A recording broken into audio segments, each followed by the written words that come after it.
So there's probably one aspect of your job search strategy that you're most likely leaving out. So you're doing all of this hard work with responding to job postings, specific job postings, and you're doing your cover letters, which I know take a lot of time. You're really supposed to tailor those a little bit to the extent that you can to each job, et cetera, et cetera. And each job posting probably takes maybe up to 45 minutes.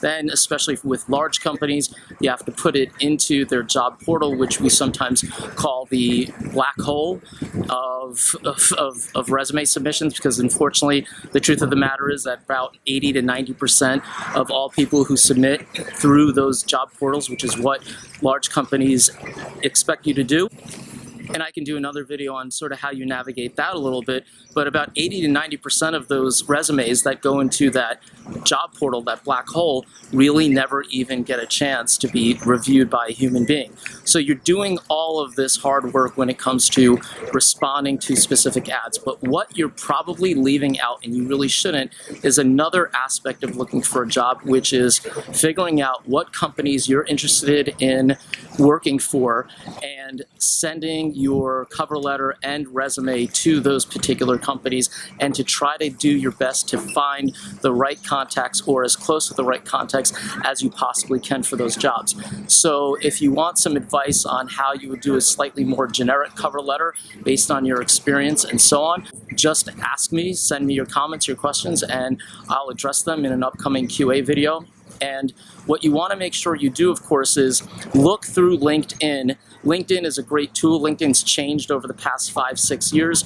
So, so be it, but it's still doable to find the right people. You do have to take more time, and more investment is definitely required. There's no arguing that. I'm going to be totally honest about that right now.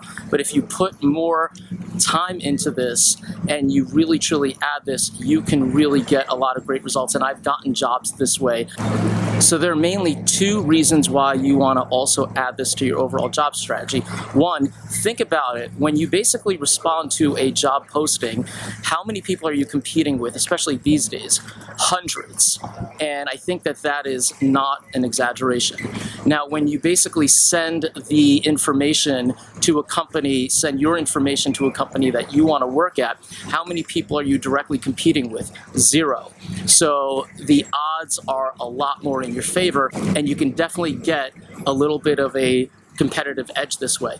The second reason is companies really do admire this, and you're showing how incredibly proactive you are, and you're showing how much you care, and you're showing how much effort you're truly putting into this process. Now, is every company going to care? The truth of the matter is that no, but are at least half of them, almost half of them? Yeah, and sometimes you just have to put faith into people and faith into the process.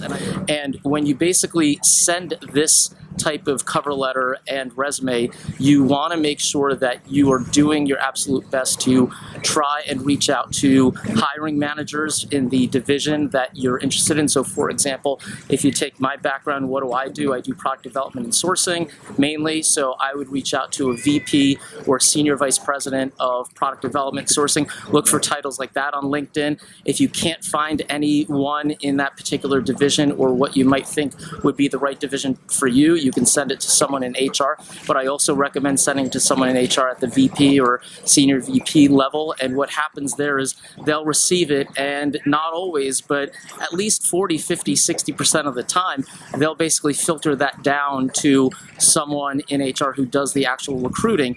And same thing with the hiring managers, or the hopefully hiring managers that you're going to reach out to in the divisions. They, even if you don't necessarily get the right person, sometimes you do. I've gotten the right person on the first shot, and I've gotten a job that way. And sometimes when you don't get the right person, again, not everyone, but a lot of people will do the quote right thing, and they'll send that information along to what is probably the right person. And whether it turns into an opportunity and a call back for an interview in the next week or two, or whether it's a couple of months from now, what is the difference? It is a really important part of the strategy, and it's something that you should not overlook. There have been times where, because I've said this has worked for me several times. And one time I didn't receive a call back for, honestly, 3-4 months.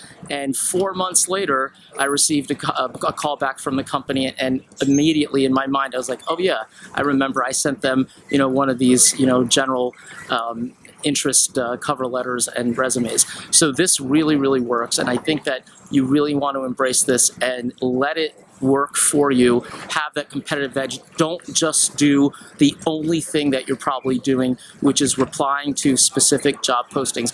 I know that that is going to be your priority, but I'm really recommending to you, because I know from experience that's not the only way to do it. If you do this, if you add this to your overall job search strategy, you can really see some beneficial results. So now you know, adding this layer to your job search strategy overall will give you a much better competitive edge and a much better chance of winning that job. So send me your comments and questions, and each week you'll get a chance to win a copy of my book. And I'll answer your comments and questions during the QA video for that week.